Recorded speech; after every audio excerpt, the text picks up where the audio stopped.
গাজীপুর জেলার শ্রীপুর উপজেলার ঐতিহ্যবাহী বর্মি বাজার ৪০০ বছর পূর্বে আনুমানিক ১৫৯০ সালে শীতলক্ষ্যা নদীর তীরে বর্মি বাজারের সৃষ্টি হয়। তখন থেকে শুরু করে বর্তমান পর্যন্ত পণ্যদ্রব্যের জন্য একটি বাণিজ্যিক কেন্দ্রে পরিণত হয় এ বাজার। বিশেষ করে ধান, পাট, কাঁঠাল এবং কাঠসহ অন্যান্য আরও অনেক দ্রব্যের জন্য এ বাজার খুব জনপ্রিয়।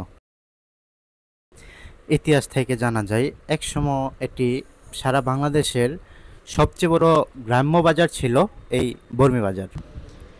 সেই ৪০০ বছর আগের থেকে শুরু করে এখন পর্যন্ত এই বর্মি বাজার তার ঐতিহ্য এখনও ধরে রেখেছে।